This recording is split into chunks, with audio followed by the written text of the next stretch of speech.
Hello et bienvenue dans Wedding Divan, le podcast dédié aux pros du mariage. Je suis Magali Zarka, formatrice du Wedding Gang, officiante de cérémonie laïque et ancienne wedding planner avec plus de 100 mariages à mon actif. Si tu es entrepreneur dans le milieu du mariage ou que tu souhaites te lancer, ce podcast est fait pour toi. Comment réussir, comment se démarquer et surtout, comment durer dans le mariage. Autant de questions auxquelles nous répondrons ici via des interviews sans tabou de prestataires de mariage ou qui peuvent t'aider à améliorer ton business. On y abordera leur parcours, leurs réussites et leurs erreurs aussi parfois. Je partagerai également avec toi tous mes conseils, astuces et outils pour te donner un accès direct à la réussite dans le Wedding World. Allez, pose-toi dans ton canapé, écoute-nous dans ta voiture ou même en faisant la vaisselle et surtout, abonne-toi pour ne manquer aucun épisode. Hello le gang, j'espère que tu vas bien. Aujourd'hui, j'ai le plaisir de recevoir Megan d'Imaginary Design dans ce nouvel épisode du podcast Wedding Divan. Si tu as envie de connaître les coulisses du métier de wedding designer, c'est le moment. Je t'embarque avec moi dans l'épisode du jour. Hello Megan, bienvenue dans Wedding Divan. Hello Magali. Je suis ravie de t'accueillir aujourd'hui. On se connaît pas. On a discuté quelques minutes juste avant, mais on se connaît pas du tout. Est-ce que tu veux bien te présenter et nous dire un petit peu qui tu es et, question qui t'inquiète un peu, ton parcours, s'il te plaît. La question qui m'inquiète, on attaque par ça, au moins je suis tranquille. Voilà, au moins t'es partie après. Au moins je suis... voilà. Donc moi c'est Megan, donc j'ai 35 ans, j'habite du côté de Arles et depuis 2 ans et demi, du coup je suis wedding designer et j'exerce du coup dans tout PACA et un petit peu dans l'Occitanie. Donc mon parcours est un petit peu particulier dans le sens où j'ai pas fait de grandes écoles, j'ai pas de gros diplômes, j'ai un parcours assez, pas chaotique, mais particulier dans le sens où ça a été compliqué pour moi. L'éducation en général, du collège, lycée, c'est dur à amener comme ça. Hein. Moi, je trouve ça très bien. C'est ce qu'on se disait en fait en off, ce que moi je t'en disais, c'est-à-dire que je pense vraiment que l'école n'est pas adaptée à la totalité de la population et que pour certaines personnes, c'est juste un passage obligé où il faut serrer, pardon pour l'expression, mais serrer les fesses un petit peu. Et puis après, ça va mieux. C'est vrai. Ouais, ça a été un peu ça, hein, finalement. Ouais, j'ai pas vécu mon parcours scolaire d'une bonne manière et en général ça s'est pas bien passé, que ça soit au niveau de l'enseignement et au niveau du coup des camarades, au niveau du groupe, être socialement et tout ça, ça a été aussi compliqué. Donc j'étais paumée, j'étais perdue, je savais pas quoi faire. Arrivé en fin de collège, on te dit que veux-tu faire, etc. Donc on est perdu à ce moment-là et c'est toujours le cas sur pas mal d'écoles. Je trouve aujourd'hui, j'essaie vraiment d'accompagner mon fils sur cette partie-là. Je trouve ça important. Donc du coup, pas d'école. J'ai fait un CAP quand même, mais que j'ai eu un CAP esthétique. Et ensuite, non, en fait, ça collait pas. Il fallait que je travaille, donc je suis partie travailler et j'ai fait plein de métiers différents. J'ai exercé dans la restauration, dans l'agricole, dans l'agroalimentaire, vraiment des métiers très différents. Et à chaque fois, dès que je m'ennuyais, je partais en fait. Dès que je m'ennuyais sur un poste, je partais. Et voilà. Et je l'ai continué comme ça pendant des années jusqu'au jour où je suis devenue assistante qualité dans une boîte d'agroalimentaire sur Saint-Rémy-de-Provence. Et là, ça s'est super bien passé. J'ai été super bien accompagnée par mon directeur. Il a fait en sorte que je puisse vraiment m'élever sur plein d'aspects différents, que ce soit professionnel et personnel. Et du coup, j'ai compris que j'avais plein de capacités, que j'arrivais vraiment à m'adapter à chaque fois, à chaque poste que j'ai eu fait.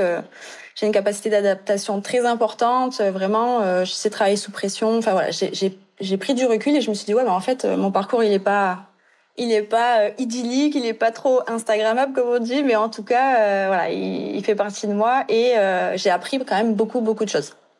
Et donc j'étais bien dans ce poste, ça a duré 2 ans et puis vient la question. J'ai toujours été créative, j'ai toujours eu en parallèle cet aspect très créatif, très bricolé, touche à tout. Voilà, ça me restait quand même sur le côté.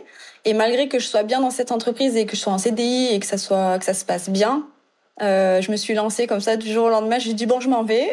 J'ai une idée de projet. J'en avais parlé un peu avec mon mari. Il m'avait dit je suis derrière toi. Donc en fait, ça m'a Ça m'a vraiment mis la petite goutte d'eau qui a fait que, allez, je suis partie, je me suis lancée. Et dans mon caractère, je suis un peu comme ça, en fait. Dès que je sens qu'il y a un truc qu'il faut que je fasse, je le fais. Je me pose pas trop de questions et je réfléchis un petit peu après. Je suis bélier et ça me correspond assez bien. Et du coup, voilà, c'est parti. Il y a 2 ans et demi, j'ai créé Imaginary Design. Donc au début, ça s'appelait C'est Mégane. Parce que je suis partie tellement vite qu'il fallait vite trouver un nom, il fallait vite voilà que ça se fasse, et donc j'ai pris mon nom et je l'ai mis comme ça, j'ai commencé, et puis finalement après ça a mûri la première année, j'ai travaillé dessus et voilà. On en est là aujourd'hui.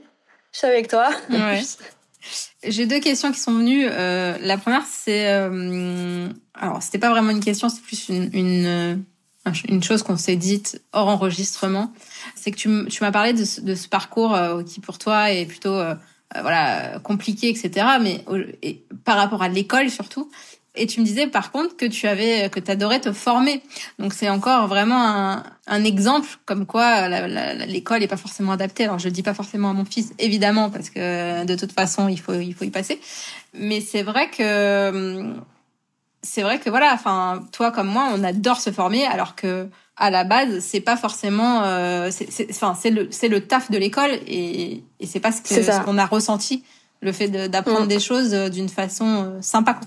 C'est ça. Je pense qu'encore aujourd'hui, dans l'éducation, on manque de plein de choses, et les jeunes ne sont pas accompagnés pas comme il faudrait, parce que c'est large, on peut en parler des heures, mais c'est vrai moi j'ai vraiment ressenti ce manque d'accompagnement, et de dire il y a telle possibilité, tu peux faire arriver, je parle en fin d'études, collège, c'est un peu l'abattoir, on vient, on nous donne des cours, on n'a pas vraiment de suivi personnalisé ou quoi que ce soit, et ça se comprend parce que c'est difficile à mettre en place, je pense, au niveau de l'éducation. Mais en tout cas, arrivé à un certain âge, on nous dit pas il y a telle possibilité, on te dit ouais, tu peux être serveuse ou femme de ménage ou machin, même si je dénigre pas ces métiers-là, mais on nous ouvre pas les yeux, en tout cas sur le panel de possibilités qui s'offre à nous.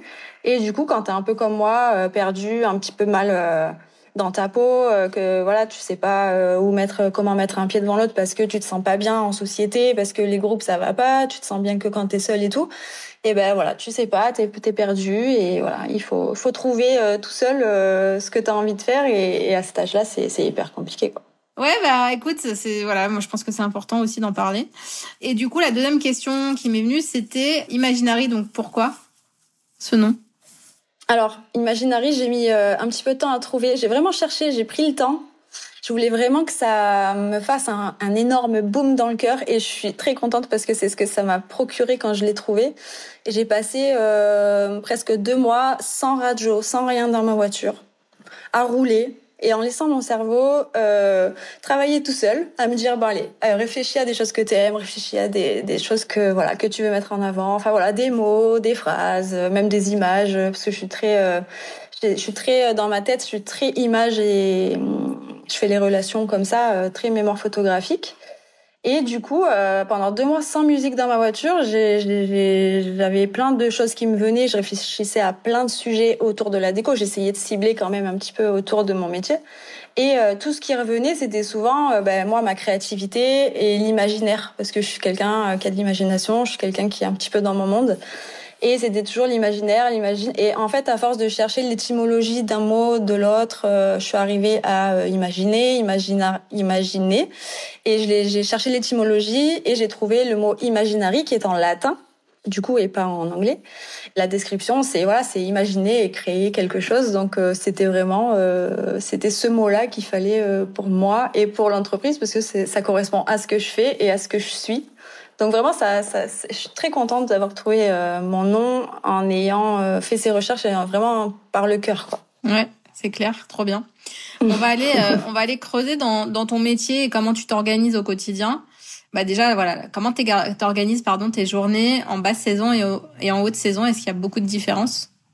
Alors oui, il y a une différence vraiment, parce qu'en basse saison, je vais être plus sur tout ce qui est du coup accompagnement des mariés, et plus sur la partie recherche créative et création de support, utilisation des outils.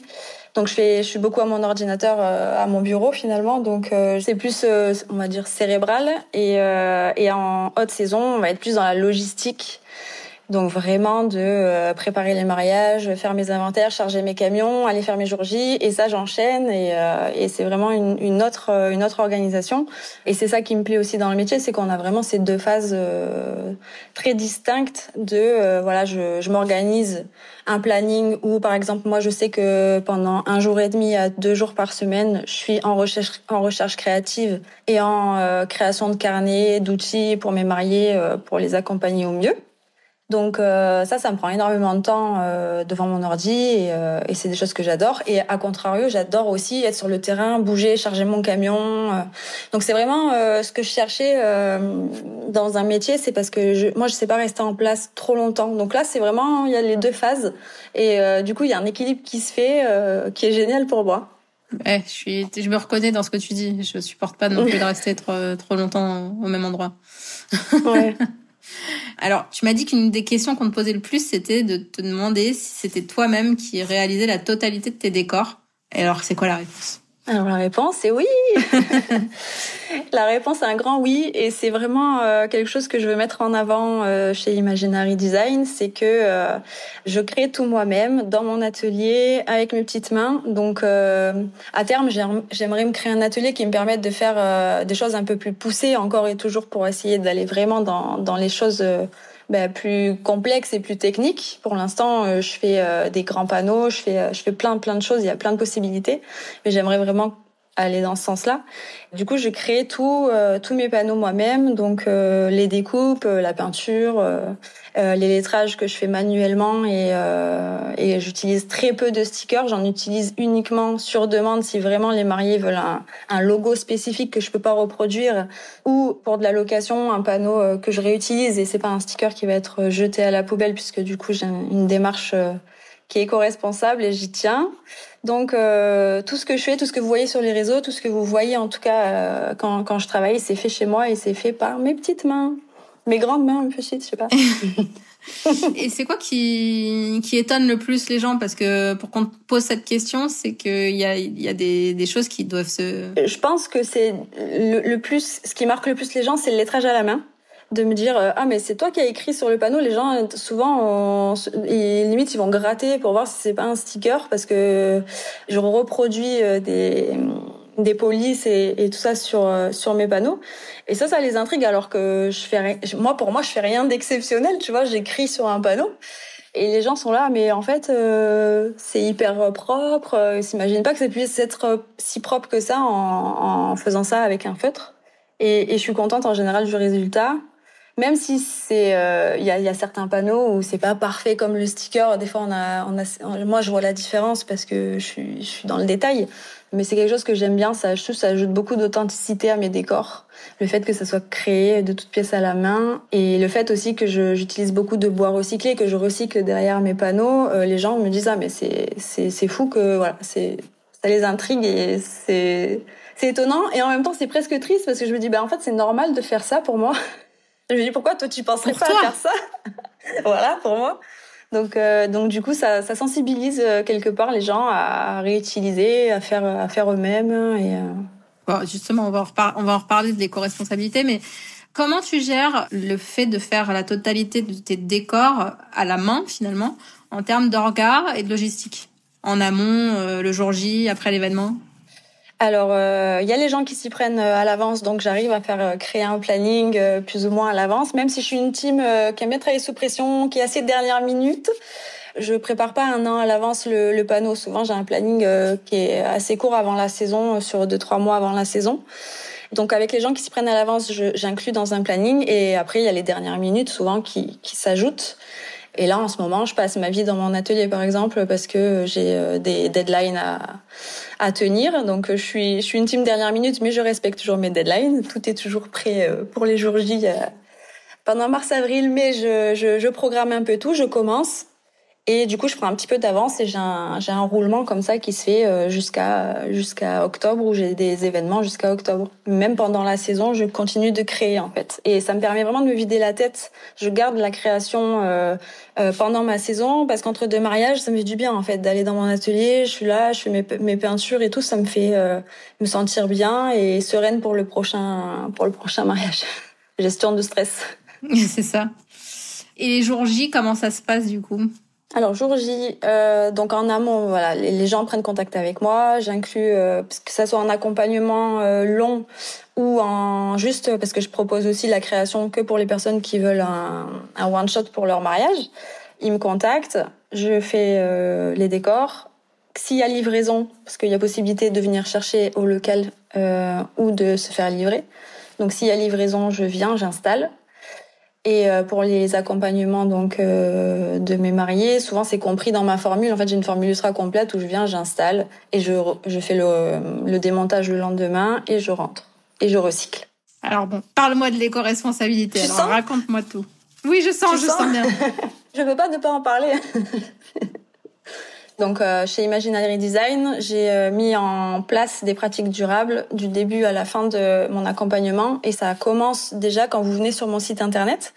Donc quand vous arrivez sur mon site internet, c'est un site qui est éco-conçu, qui a été réalisé par une professionnelle qui crée des sites éco-responsables que je vous conseille. Si vous voulez le nom, je vous le donnerai avec grand plaisir. Bah vas-y, on t'écoute. C'est qui ? Donc elle s'appelle Aurore et c'est Essan Atelier au niveau de son Instagram et elle est super pour tout ce qui est site éco-conçu, elle est super et humainement c'est quelqu'un de génial. Alors attends, moi j'ai une question, c'est quoi un site éco-responsable éco-conçu ? Je connais pas le principe. Ben elle déjà pourra mieux vous expliquer que moi, mais moi j'avais cette démarche parce que je me suis dit qu'il faut commencer par la base et si la base c'est mon site internet.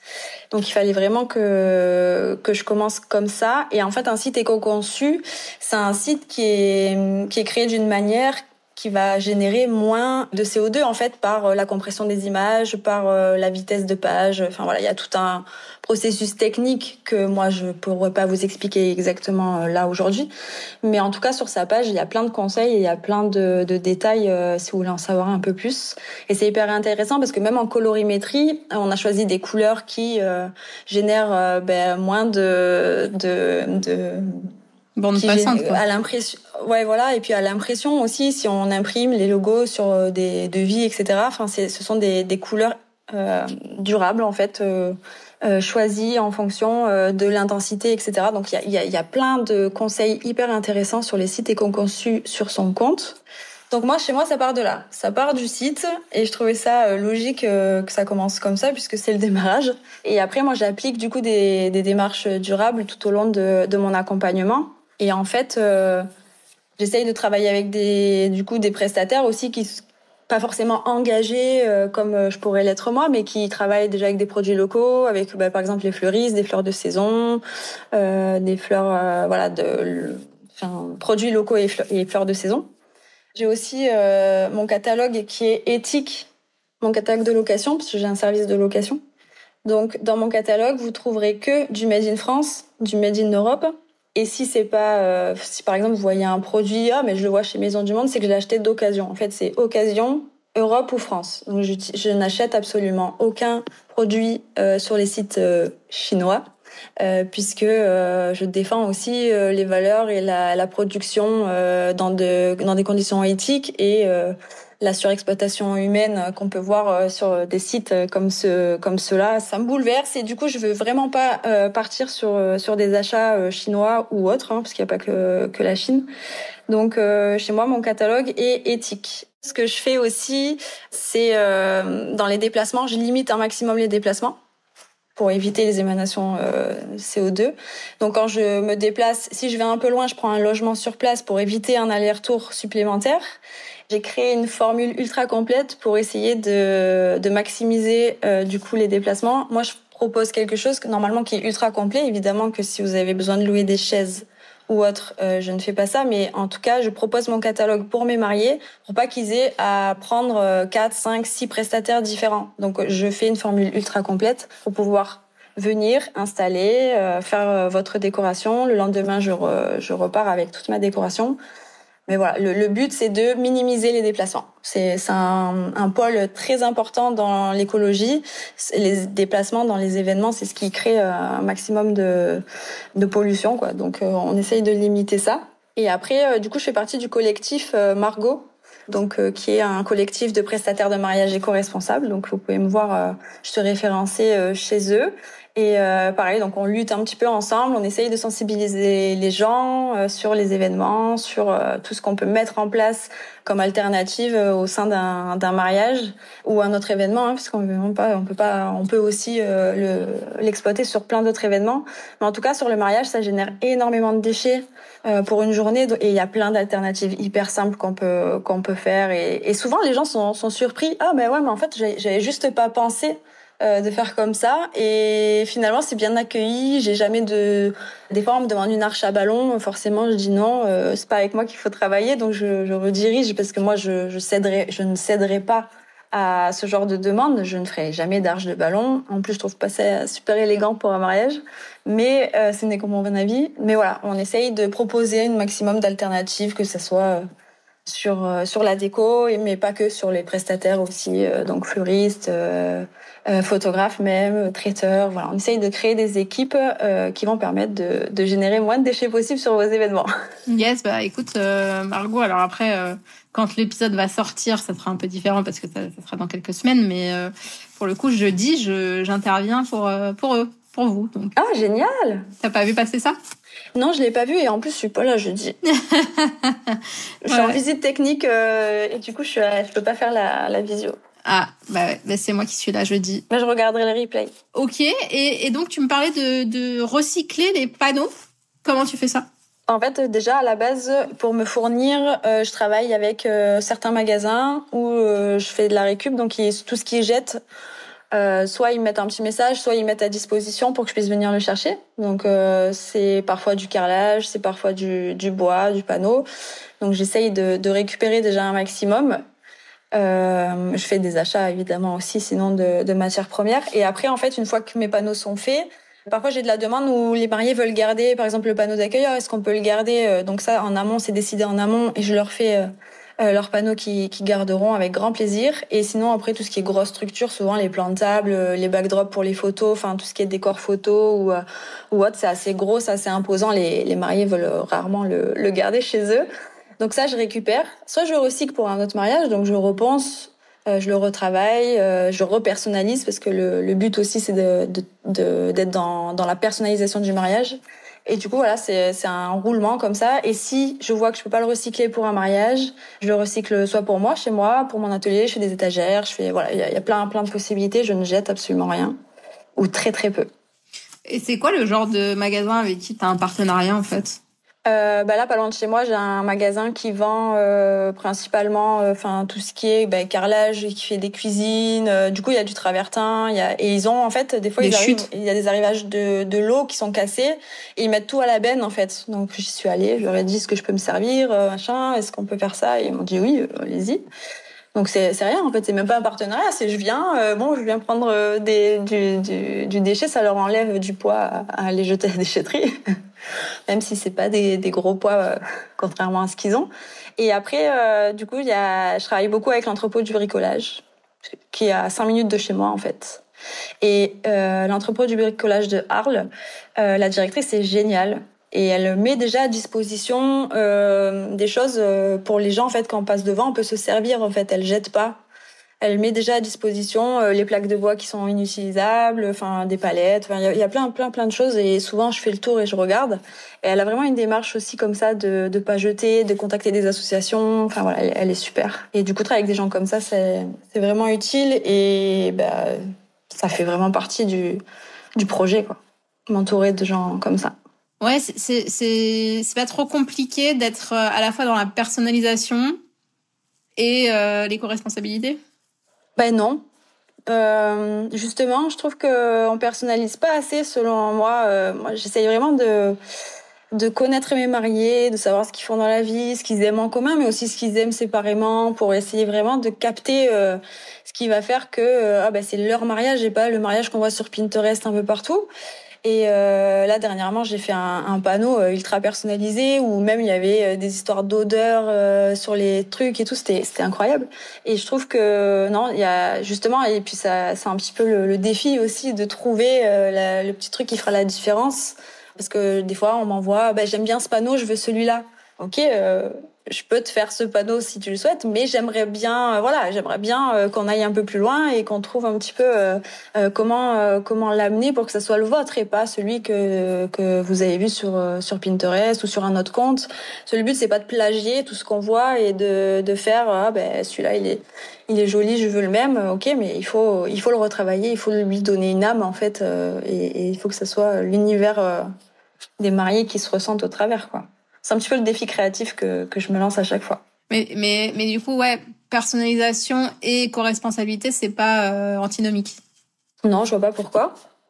Parce qu'on peut se dire que si c'est personnalisé, du coup, c'est plus compliqué de recycler, de réutiliser. Moi, j'y arrive. Comme je retravaille, en fait, je le remets à nu pour le retravailler. C'est comme si je rachetais un nouveau panneau finalement, sauf que c'est le même. Quand tu le remets à nu, ça veut dire quoi? Tu le repeins? En fait, je le ponce. Je repars de zéro, je le ponce et je repeins de la couleur du prochain mariage, de la prochaine personnalisation. Et comme mes lettrages, ils sont faits au Posca, je les lave au savon avant de poncer. Donc, c'est comme si j'enlevais un sticker finalement. Donc, il n'y a pas de... D'accord, ça se nettoie à l'eau, le Posca. Le Posca, ouais, tu peux. OK. Enfin, sur les peintures satinées. Si c'est sur une peinture un peu mate, c'est plus compliqué, mais j'utilise la peinture satinée. À l'eau. Très bien. Alors, tu me disais que tu te lançais le défi de personnaliser plus à chaque fois. Est-ce qu'il y a d'autres défis que toi, tu rencontres dans ton métier et comment tu les surmontes? Oui, il y a d'autres défis. Déjà, pour parler globalement, sans parler de décoration, comme on disait, on aime se former et tout. Déjà, le défi entrepreneurial en lui-même, moi, ça me passionne aujourd'hui. Je suis en défi tous les jours de apprendre à gérer une entreprise. En fait, j'ai découvert que j'avais une multitude de capacités qu'aujourd'hui je mets en pratique pour développer une entreprise. Et ça, je trouve ça dingue. Je me lève le matin, je pense marketing, je pense stratégie de communication, alors qu'il y a 2 ans, j'y pitais pas un mot, je savais pas du tout dans quoi je me lançais. Et je trouve qu'être entrepreneur, c'est ça aussi, c'est se lancer le défi de, oui, d'accord, t'as un savoir-faire, tu le mets en pratique. Mais en fait, il faut que ça marche, il faut que tu utilises tous les outils nécessaires. Donc moi, je lis beaucoup, je regarde des podcasts, je me fais des petites formations sur plein d'aspects différents de l'entrepreneuriat et ça me passionne finalement. Des fois, je me dis, je vais finir coach business. Mais bien. C'est incroyable, c'est incroyable. Ouais, c'est hyper valorisant et puis c'est hyper intéressant de savoir comment ça fonctionne. Et tout ce qu'on peut mettre en place pour développer. Moi, je pars de rien. J'essaye d'utiliser en fait tout ce qu'il y a autour de moi et tout ce qu'on me propose aussi, que ce soit un contenu gratuit ou contenu de qualité, formation, etc. Pour en tout cas réussir, parce que c'est mon objectif, c'est de réussir. Mon objectif, c'est de devenir une référence du mariage éco-responsable. J'ose le dire aujourd'hui, je veux ça. Donc ça, c'est un gros défi quotidien de développer l'entreprise. Et après, comme je te disais, c'est principalement dans mon métier, c'est le défi créatif. C'est de relever toujours un peu plus la barre, de me dire, aujourd'hui, je vais créer ça, ce que j'ai jamais fait. Je vais apprendre, là, j'ai appris à souder pour créer des sellettes en métal. Donc toujours pousser un peu plus dans l'apprentissage de personnel, professionnel, mais aussi du savoir-faire, que ça soit bricolage, peinture. Donc ça, c'est vraiment ce qui m'anime. Et si on m'avait dit il y a 4-5 ans, tu vas faire ça, tu vas accompagner des gens. Si on m'avait dit il y a quelques années, tu vas accompagner des gens, j'aurais dit oui, bien sûr, je vais déjà m'accompagner moi-même. Et aujourd'hui, je suis épanouie dans ce que je fais et je me régale, c'est un régal. C'est un régal d'avoir confiance en soi, en fait. J'en suis là aujourd'hui. Trop bien. Grâce Bravo. À l'entreprise. Merci. Ouais, l'entrepreneuriat, je dis souvent que c'est je l'ai entendu dire une fois et du coup, je le répète souvent. C'est vraiment le meilleur outil de développement personnel. Ouais, c'est incroyable. Franchement, c'est incroyable. T'apprends sur toi, t'apprends sur tes capacités. C'est ouf. Et comment on fait, du coup, pour rester inspiré sans copier? Parce que tu disais tout à l'heure, on va pas dupliquer ce que font les autres, on cherche toujours... Ouais, on s'inspire forcément. C'est l'humain, à la base, il est fait pour ça. Franchement, on voit par mimétisme déjà à la base, l'humain, il fait comme les autres. Le tout, c'est de garder sa personnalité. Je pense, moi, j'essaye vraiment de garder mon truc à moi. Et ça m'arrive que des clients me disent, je veux ce panneau, voilà. Et ok, on le retravaille, on le personnalise. Mais je pense qu'il faut être soi-même et essayer de réfléchir par soi-même. C'est difficile quand on a maximum d'images, de réseaux, on est toute la journée sur des écrans à voir des choses et des fois on a l'impression que c'est notre idée alors que non, on a vu passer sur les réseaux des images et tout, on a l'impression que c'est nous mais en fait c'est pas nous. C'est juste que je pense qu'il faut rester soi-même et il faut proposer, être force de proposition sans regarder le réseau. Se dire, bon, ok, j'ai ça, j'ai des infos, qu'est-ce que je peux faire en fonction de ça? Et peut-être après, une fois qu'on a essayé de définir une base, de dire, bon, je vais m'inspirer, je vais regarder, mais après le copier-coller, malheureusement, ça se fait beaucoup et je sais pas si les gens sont conscients ou pas. Comme je te dis, des fois, on a l'impression que c'est notre idée, mais ça l'est pas. C'est vrai. Ok. Dans les questions que je t'ai pas envoyées, on va y aller. Je la pose souvent et donc je suis obligée de te la poser. C'était quand la pire période de ta vie en termes d'âge à peu près? Ouais, c'est ça. Ouais, c'est l'adolescence, tout de la 6e en gros au lycée, où ça a été une épreuve au quotidien d'aller à l'école parce que voilà, socialement ça a été très compliqué. Aujourd'hui, je peux dire que j'ai vécu du harcèlement, mais avant je le disais pas.